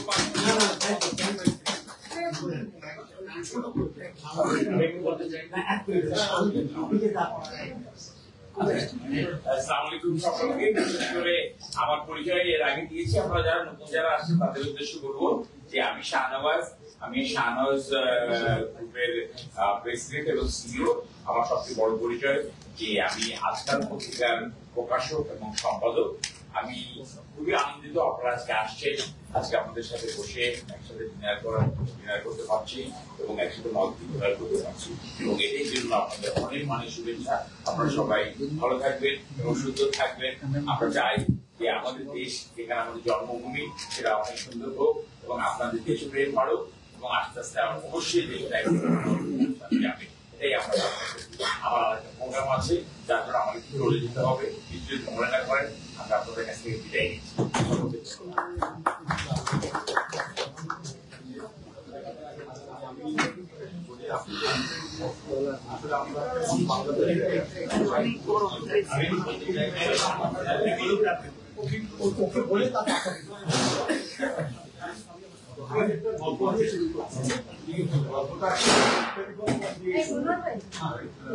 ভদ্রলোক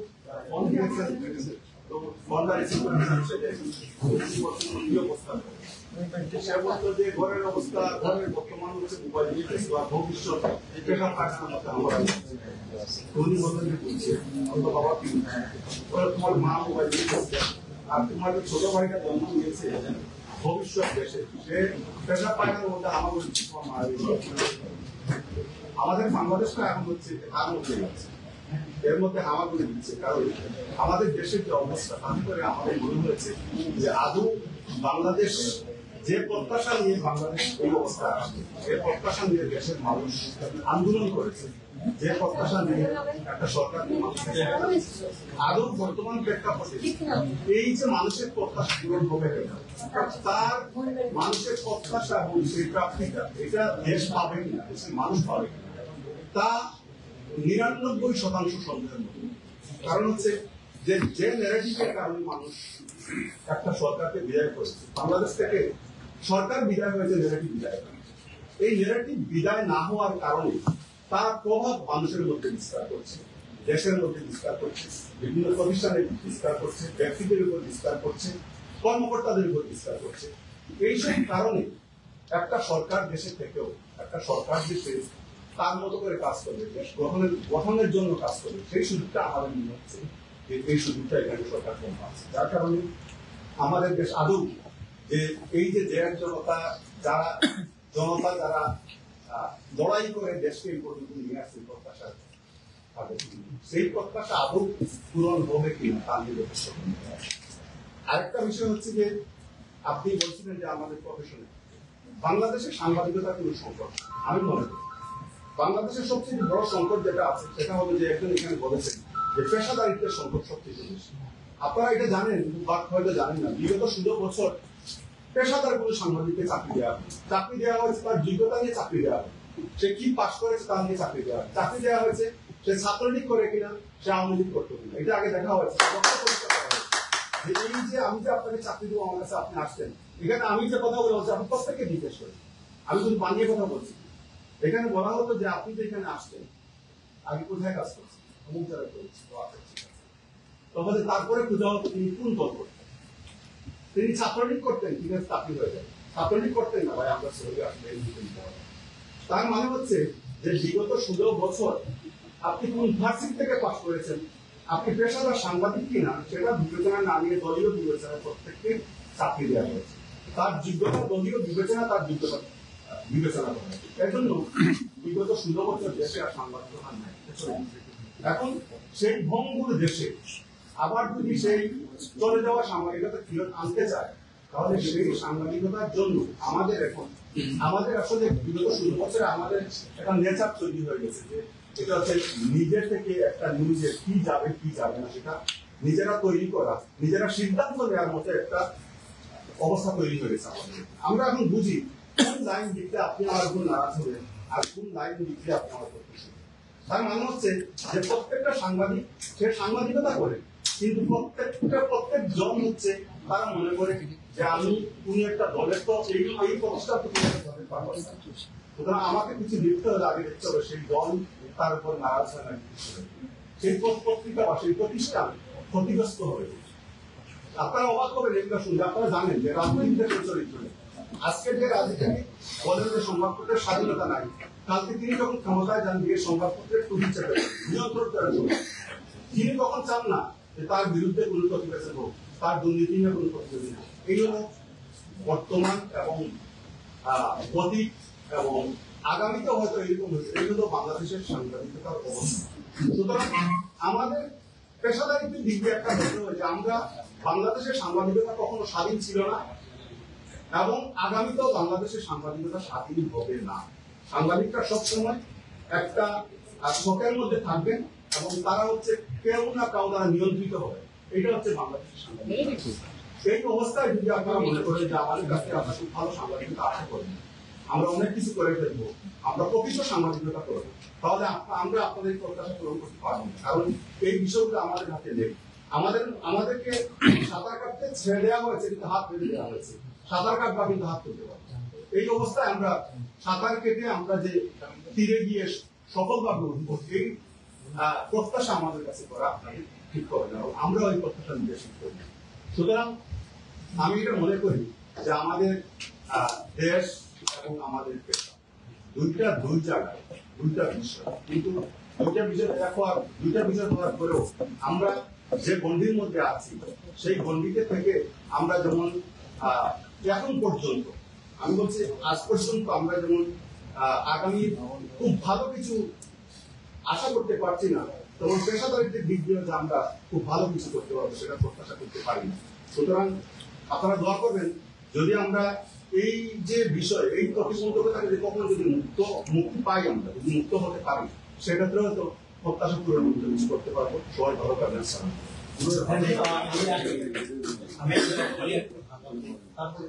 জি, আমার নাম হচ্ছে এনামুল হক। আপনারা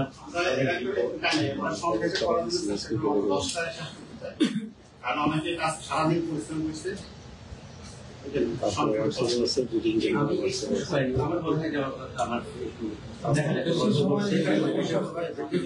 আমার নাম হচ্ছে এনামুল হক।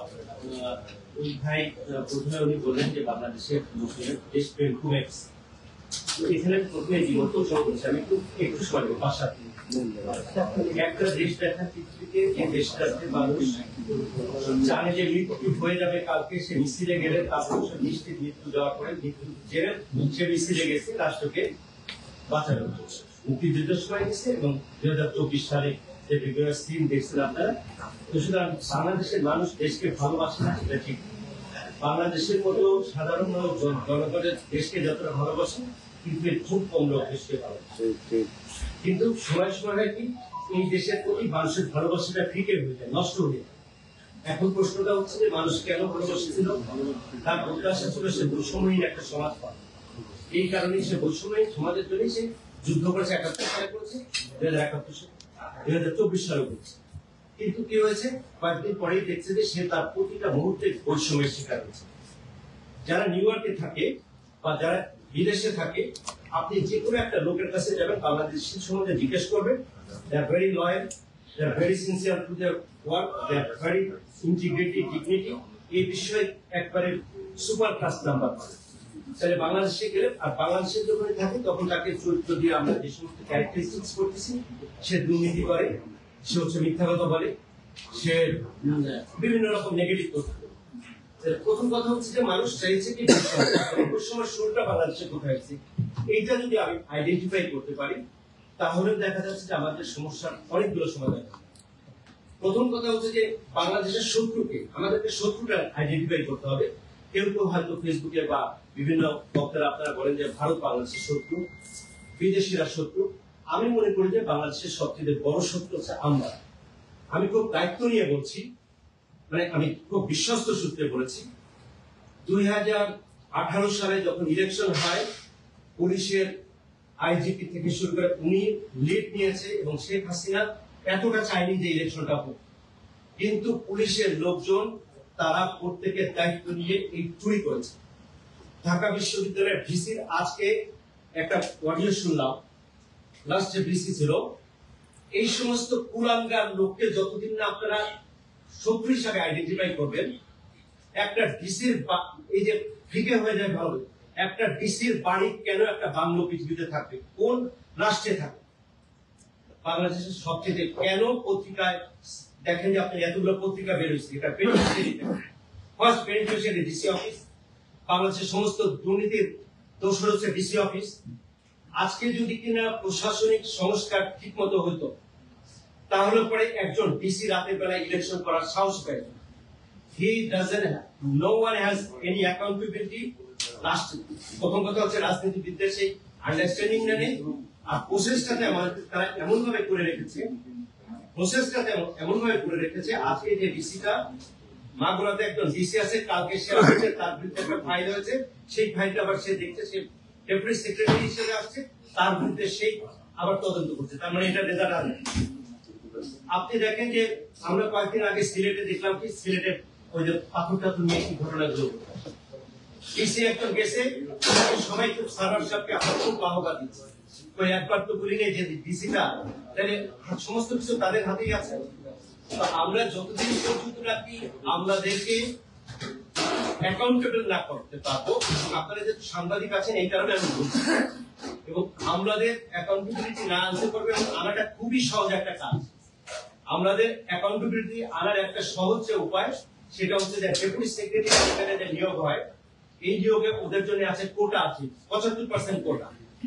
নিয়মটা হচ্ছে যে প্রেসিডেন্ট জিয়াউর রহমান যেটা করেছিলেন, সেটা হচ্ছে যে সিনিয়র সার্ভিস পরীক্ষা দিয়েছিলেন, যে ডিসি যারা ডেপুটি সেক্রেটারি তারাই তো মেনলি আমরা, বাট একজন ম্যাজিস্ট্রেট বা ডিসি তার লাইন হচ্ছে যে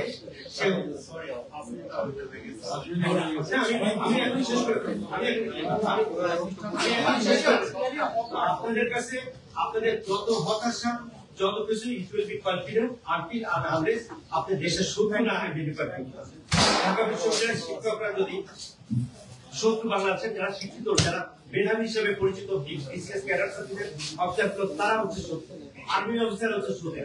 তাদেরকে তারা যতদিন পরিচিত না, তাদেরকে আমরা আঙুল দিয়ে শত্রু অন্তত বলা না শিখবো, ততদিন পর্যন্ত আমাদের ভাষা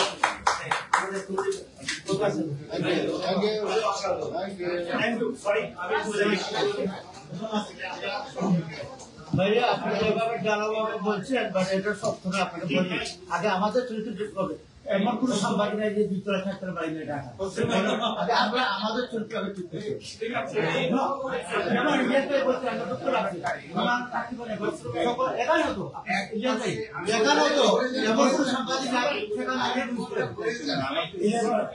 আমাদের চরিত্র ঠিক করতে হবে। ঢালাওভাবে আপনারা বলছেন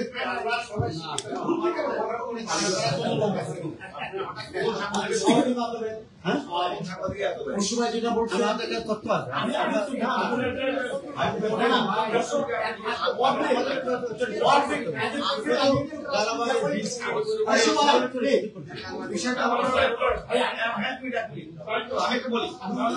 যদি বাংলাদেশের বেশিরভাগ সাংবাদিক ভালো থেকে থাকে, একটা ডকুমেন্টস আছে, এভিডেন্স আছে, এই সাংবাদিক কমিউনিটি আপনি কথাই বলবেন না, সকল সাংবাদিক বলবেন না, আমরা বলছি আমাদের চরিত্র আগে ঠিক করতে দৃষ্টি নাই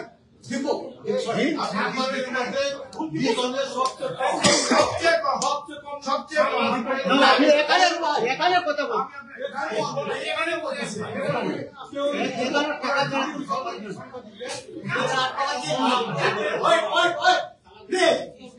আপনার প্রশ্ন জানা দিবেন। আমি বেশিরভাগই খুশি ভাই, আমাদের ফ্লোটো, আমাদের অডিয়েন্স সেক্রেটারি, একটা কথা সব সাংবাদিক না, অন্যান্য কমিউনিটিতে আমরাও বিলিভ করি যে সাংবাদিক কমিউনিটির অনেকেরই টাকা শহরে ভাড়া বাসাতে থাকেন, 20 বছর 25 বছর জব করেছেন, তারা যেভাবে প্রতিদিন পায়ে হেঁটে স্যান্ডেল পা দিয়ে অফিস করেন, প্রচুর সাংবাদিক আছে। সব সাংবাদিক সব সমান না, আমরা মনে করি যে পেশাদারিত্ব বজায় রেখে অনেকে সাংবাদিক করছে। We salute them. আমি আমাদের নুপুরা সরি নুপুরা সুলতানা সরি আমাদের উত্তরাবাদ বলতে চান। এরপর আমরা বলেছি বাইক সেলার পর তুমি ফিনিশ আমরা যেহেতু পয়েন্টে এই ধরনের ডিসকাশন আলোচনা করতে 2 দিন চলে যাবে, তো আমরা ওই দিকে যাবো না। অ্যাবসলিউটলি মেনে করতে আমরা যদি কথা বলি সব ভালো প্লিজ যত দোষ এই পৃথিবীর যত দোষ আছে বাংলাদেশে সাংবাদিকদের সব দোষ সাংবাদিক। তাদের কাছে আপনারা আশা করবেন তারা পেশাদারিত্বের সঙ্গে কাজ করবে, আবার তারা বেতনও পাবে না ঠিক রাইট। আপনি পেশাদারিত্ব কোথা থেকে আশা করেন? আপনি কি চান সাংবাদিকরা চালা চাপে খাবে, জীবনযাপন করবে? নো, তাদের আপনারা এখন তো মজুরি ঠিক করতে পারেন। বাংলাদেশে বেশিরভাগ সাংবাদিকদের বেতন হয়। আপনি যেন ভাই বলছিলেন 16 বছর বাংলাদেশের সাংবাদিকতার জন্য, আমি খুব স্ট্রংলি বলি আপনারা আমাকে অনেকেই ছিলেন। আমার 16 বছর সাংবাদিকতা করতে বাংলাদেশে কোনো অসুবিধা হয় নাই এবং আজকেও হচ্ছে না। খুব একদম চ্যালেঞ্জ দিয়ে বলতে আমার কোনো অসুবিধা হয় না। আমি এই আপনারা বলেন স্বৈরাচারের দোষরের চ্যানেল ইন্ডিপেন্ডেন্ট টেলিভিশনে কাজ করেছি, আমার কোনোদিন অসুবিধা হয়নি। আপনারা জানেন এই শহরে এখন কালের মহিউদ্দিন আছেন, হ্যাঁ, তিনি ইন্ডিপেন্ডেন্ট টেলিভিশনে কাজ করেছেন, ওনার কোনোদিন স্বাধীনতা অসুবিধা হয়নি। তাহলে কাদের অসুবিধা হয়েছিল সাংবাদিকতায়? যারা আমরা কিছু চাই, যারা আমরা কিছু সুযোগ সুবিধা চাই, আপনি সুযোগ সুবিধাও চাবেন অবৈধ পথে, আবার স্বাধীনতাও পাবেন, সেটা হবে না, হয় না। সুতরাং নিজেকে আয়নার সামনে দাঁড় করা, আপনি দেখুন তো আপনার স্বাধীনতার বিকৃত হয়েছিল কিনা যদি আপনি স্বচ্ছতার সঙ্গে পেশাদারিত্বের সঙ্গে সাংবাদিকতা করে থাকেন। আমার হয়নি, আমার আগেও হয়নি, এখনো হচ্ছে না। জি বলুন, আশাফুল আলম খোকন আমার বন্ধু ছিল, আপনি আমাদের সাথে আলাপ করে চলেছেন, আপনারা যেটি জানেন না সেটি নিয়ে কথা বলেন। আশরাফুল আলম খোকন আমার বন্ধু, আজকে এজন্য আপনার সমস্যা হয় নাই। না, আমার সমস্যা হয় নাই। আওয়ামী লীগের সাথে আলাপ করে চলছেন, আপনি সরাসরি আওয়ামী লীগের কর্মী হিসেবে কাজ করেছেন। আপনি এবং মোজাম্মেল বাবু আপনারা আপনাদের আমি একটা রুটিন দিচ্ছি, শোনেন। এখানে সবাই ভালো বক্তা, সাংবাদিক, আপনার অনিষ্ট কর্মী, এখানে কিন্তু সবাই ভালো বক্তা পারে। আপনার যদি বলতে দেওয়া হয় আপনি 2 ঘন্টা বলতে পারবেন, কিন্তু অনুষ্ঠানের স্বার্থে একজন যাই বলুক সঠিক বলুক বেতন করুক, কেউ ইন্টারাপ্ট করবে না। আপনি পরে বলেন ভাই, আপনি পরে বলেন। আপনি যদি আপনারা ইন্টারাপ্ট করেন আমরা শেষ করতে চাই, ভুলটাকে বলছি। যদি আপনার আমাদের কারোর বক্তব্য পছন্দ না হয় উই ক্যান ওয়াক আউট, তাহলে আপনি শুনুন, আপনি যদি ভুলের চান আপনি বলবেন, আপনি বলবেন।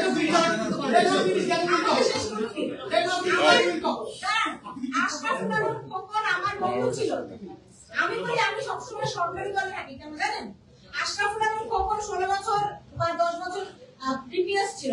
আজকে আজাদ মজুমদার আমার বন্ধু, ঠিক আছে? তাহলে আমি সরকারি দলে, কিন্তু আজাদ মজুমদার তো আমার প্রশ্ন, আজকে আমি গিয়েছিলাম প্রেস কনফারেন্সে, তারা কোনো প্রশ্নই নিতে পারেনি। আমি জানতে চেয়েছিলাম, না আমি বলছি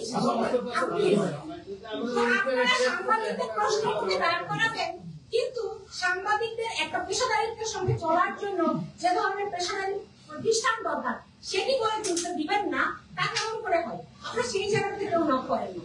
আজকে ধরেন প্রথম আলো ডেইলি স্টার বাংলাদেশের প্রথম সারির পত্রিকা, ওই তাদের মালিক রফিকুর রহমান কোনোদিনও কি গিয়েছিল তাদের সংবাদপত্র কেমন করে চলে? নেবার। আমি এনটিভিতে কাজ করেছি, কোথায়? এই যে মোসাদ্দেক আলী ফারুক, তিনি বিএনপি নেতা, তিনি কি কোনোদিন আমাদের নিউজ রুমে আসছেন? নো, জীবনে একবার, বছরে একবার তিনি নিউজ রুমে আসেন, সেটি ছিল ঈদের দিন, সবাইকে ঈদের শুভেচ্ছা জানাই, দ্যাটস ইট। কোনোদিনও তিনি খবরদারিত্ব করেন নাই। এরকম প্রতিষ্ঠানদের কেন আমরা গড়ে তুলতে পারি না? সেটা পারি না দেখেই আজকে আমাদের সাংবাদিকতা প্রশ্নের মধ্যে। আমি তো বলবো একজন সাংবাদিক হিসেবে আজকে এখানে আলোচনা করা উচিত ছিল বাংলাদেশে আজকে 250 বেশি সাংবাদিকের উপর হত্যা মামলা। সাংবাদিকরা তো হত্যা করে, আপনারা সবাই জানেন, করে না, কেউ তাদের কোনো বিচার হচ্ছে না। আমি তো তীব্র নিন্দা জানাচ্ছি।